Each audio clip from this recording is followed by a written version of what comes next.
é um assunto muito comentado, né? Muita gente tem essa noção, uma noção, na verdade, errônea na nossa visão, de que você deve comparar os dividendos com a renda fixa, né? Então você tem uma taxa de juros hoje é 13,75%, né?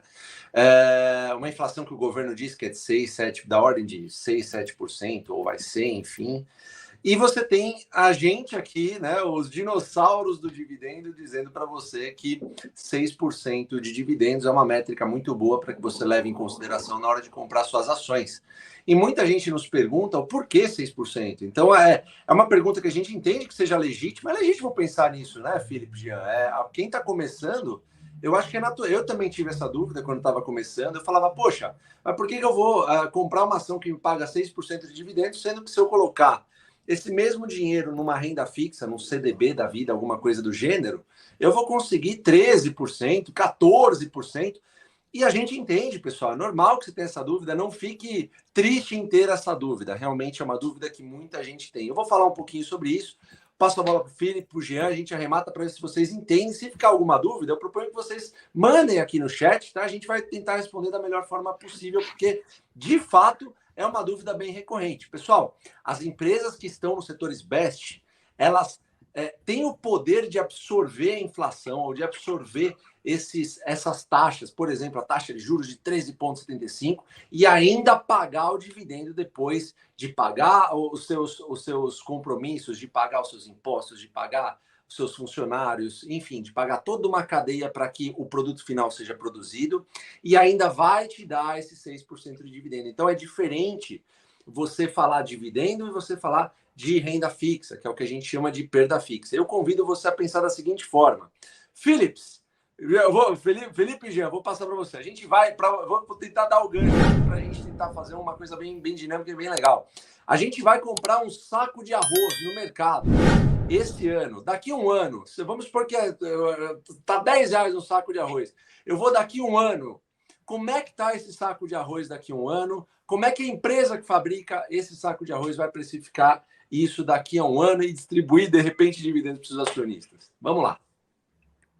Fabião, eu acho que você tocou num ponto aí na sua fala que, para mim, ele é um dos pontos centrais nesse dilema renda fixa versus renda variável, né? CDI versus bolsa. Que é aquele tema da inflação real versus a inflação reportada. A inflação reportada, e isso a gente pode provar por A mais B, ela não contempla os gastos individuais de cada pessoa. Ela é baseada numa cesta de produtos ali pré-definido, de bens, de serviços, etc. E isso não corresponde à inflação individual de cada um. A minha inflação é muito maior do que o IPCA. A sua inflação, a do Jean, é completamente diferente. Então, para mim, e o Barsi sempre fala isso, a inflação reportada pelo governo é uma poesia. Eu também acredito nisso. Segundo ponto, eu acho que para tomar essa decisão, você não tem que pensar em bolsa como algo momentâneo, passageiro ou temporário, né? Que foi o que aconteceu com muita gente que foi obrigada a vir para a bolsa no momento que o CDI foi para 2%, que Selic desabou. Então, essas pessoas se viram forçadas a vir para o mercado e não queriam estar no mercado. Então, eu posso até dizer que não eram investidores de verdade. Não que isso seja um demérito. Eu acho que muita gente com esse pensamento pode estar aqui acompanhando o nosso pregão. Mas é a grande verdade. A pessoa não estava preparada e foi enviar. Quando a gente olha, vocês devem lembrar, a gente tem inclusive esse experimento no Jeito Barsi de Investir, que é aquele experimento do marshmallow, que foi feito lá na década de 60, se eu não me engano. E, basicamente, o experimento do marshmallow foi o seguinte: foram colocadas várias crianças numa sala, na mesa de cada criança foi colocada o doce preferido de cada uma delas, e ali se falou para cada uma: olha, se você não comer esse marshmallow, se você esperar, ao final do tempo lá pré-definido, você vai ganhar mais um. Então, você tinha um benefício futuro que ia acontecer como recompensa se você não quisesse usufruir de um benefício momentâneo. E eu acho que quando a gente pensa de bolsa, é exatamente a mesma coisa. É parecido com aquele dilema de quando você sai da faculdade, eu vou para um emprego seguro, onde eu tenho meu salário agora garantido, ou eu vou empreender, apesar de eu ter mesmo eu tendo uma ideia fantástica, muita gente escolhe o caminho seguro. E eu acho que o CDI é esse caminho seguro. A gente não está olhando investimento com 1, 2 anos, 3 anos de horizonte. A gente fala de bolsa sempre para a vida inteira. O que você pensa, Jean? Filipão, eu anotei alguns pontos aqui, talvez eu até me estenda um pouco, mas eu acho que é importante, eu concordo com tudo que vocês falaram, né? É difícil essa comparação, né? Porque são coisas completamente diferentes, mas assim, para a gente tentar deixar a coisa um pouco mais tangível para quem está assistindo a gente, né? Eu vou falar sobre alguns pontos que são importantes, né? Quando você está colocando um dinheiro em renda fixa, né? E aí vamos falar, você está colocando num CDB, num tesouro, em alguma coisa, você tem um primeiro ponto que a gente fala que esse título ele tem um prazo de vencimento, né? Quando você tem um prazo de vencimento em alguma aplicação, em algum investimento, né, você está cortando o efeito dos juros compostos, porque você tem que dar sorte de quando acabar aquele período de investimento contratado, que você consiga um produto com taxas similares àquele que você contratou. Então, vamos supor agora que a gente está falando de um produto de 13,75, né, ao ano, que é a taxa Selic atual. Né? Então, ele tem que... Vamos supor que o contrato é de, sei lá, 5 anos, 10 anos, daqui 10 anos ele tem, então, que conseguir outro produto similar. E aí, se você não conseguir, você já começa a perder dinheiro, porque se a gente tiver uma perspectiva positiva para o país, a tendência é que a taxa de juros caia. Então, provavelmente, você não vai conseguir isso. E aí, o que acontece? Se você quiser viver de renda desse valor, é pior ainda, porque você tem que começar a consumir o quê? O principal, né, que é o valor investido. Então, você começa a ter que vender o seu patrimônio.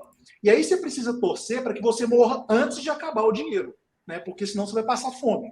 Então, esse é um ponto interessante que tem que ser observado. Já nas ações, não. A gente tem um compromisso para começar um investimento e a gente não tem um prazo de saída.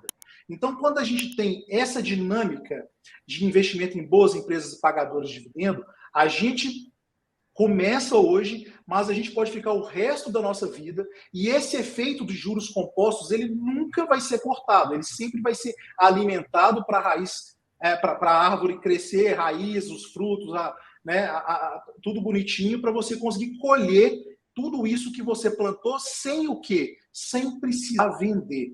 Né? O seu patrimônio ele continua igual. Né? E aí, com o passar do tempo, é muito óbvio que talvez a gente fale aqui de 6%, e 6% nesse momento pode soar muito pouco em relação à renda fixa, só que nós temos que lembrar que as empresas têm um poder de repassar custo, né, em relação à inflação, etc., projetos, novos produtos, e isso, então, reflete o quê? Em lucros maiores e, consequentemente, em dividendos maiores sendo distribuído ao acionista.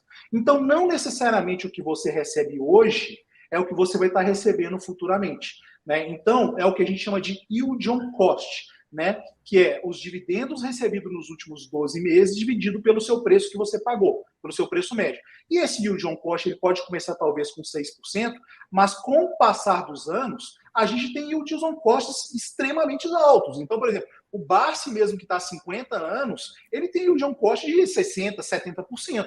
Né? O que hoje vai pagar 60%, 70%? Né? Então fica até difícil da pessoa pensar em vender, porque nada remunera o dinheiro investido com esse dividendo que ele tem nos últimos 12 meses em relação ao preço pago. Né? Então, pessoal, só que isso é preciso deixar a coisa andar, a coisa crescer, né? Porque senão não vai fluir. Então, só peguei aqui um exemplozinho para vocês terem uma ideia.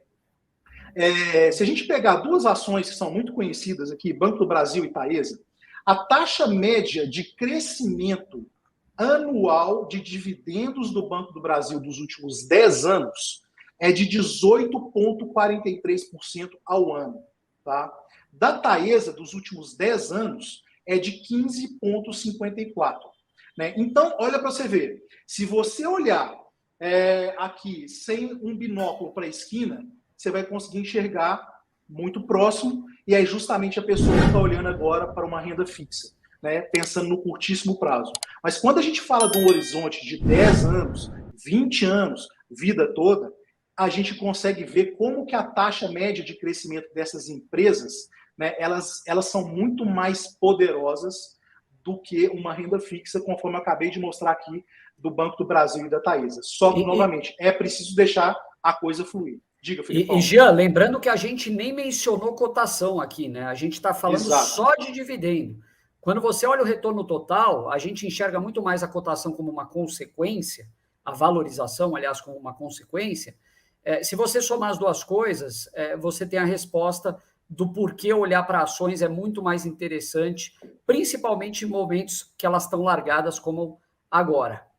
E legal, Jean, você usou um exemplo legal aí, pessoal. No caso do Banco do Brasil, que foi um dos exemplos citados pelo Jean aqui, vamos supor, né, uma empresa que lucrou, sei lá, R$10 por ação, só que tem 40% de payout. Ou seja, dos R$10 que ela lucrou, ela pegou 4, que é o 40%, e deu em forma de dividendos. Os outros 60% ela está usando para que ela consiga remunerar ainda de uma maneira melhor o seu capital, fazendo novos empréstimos, fazendo crescer a empresa, tá? Então não é que ela está pegando tudo e devolvendo para o acionista, não, ela está pegando 40%, que representaria, sei lá, um yield on cost, por exemplo, para quem comprou, sei lá, uma ação a R$30, talvez uns 13%, alguma coisa assim, líquido, livre de impostos, e ainda os outros 60% que ela lucrou, ela está reinvestindo nela mesma, tá? Na Taesa, que foi o outro exemplo que você deu, né, Jean? Isso acontece também, só que de uma outra forma, porque é uma empresa que, embora possa pagar talvez os 100% de dividendo ou algo nesse nível, aí 90%, 95%, ela ainda consegue gerar valor aos seus acionistas através de dívida, né? Lembre-se, pessoal, empresas dessa magnitude, elas se endividam não como você, pessoa física, tá? Elas têm instrumentos de dívida que são muito favoráveis para que elas usem crescendo o negócio e, ao mesmo tempo, gerando valor ao seu acionista, pagando dividendos, tá, pessoal? Então, é assim que a banda toca. Então, você comparar renda fixa com dividendos, realmente não dá, especialmente no longo prazo, no longuíssimo prazo. 2015, Jean, você me corrija se eu estiver errado aí, mas 2015 você tinha talvez uma Taesa, talvez não, você tinha uma Taesa sendo cotada a 15, 16 reais, pagando R$1,60, R$1,50, e em 2022, ano passado, você tinha a mesma Taesa valendo R$45, pagando R$4,50 de dividendos. Essa é a beleza, Fabião. Se a gente pegar aqui 2013, ó, Taesa pagava R$2,20 de dividendo. 2022 fechou com R$4,85.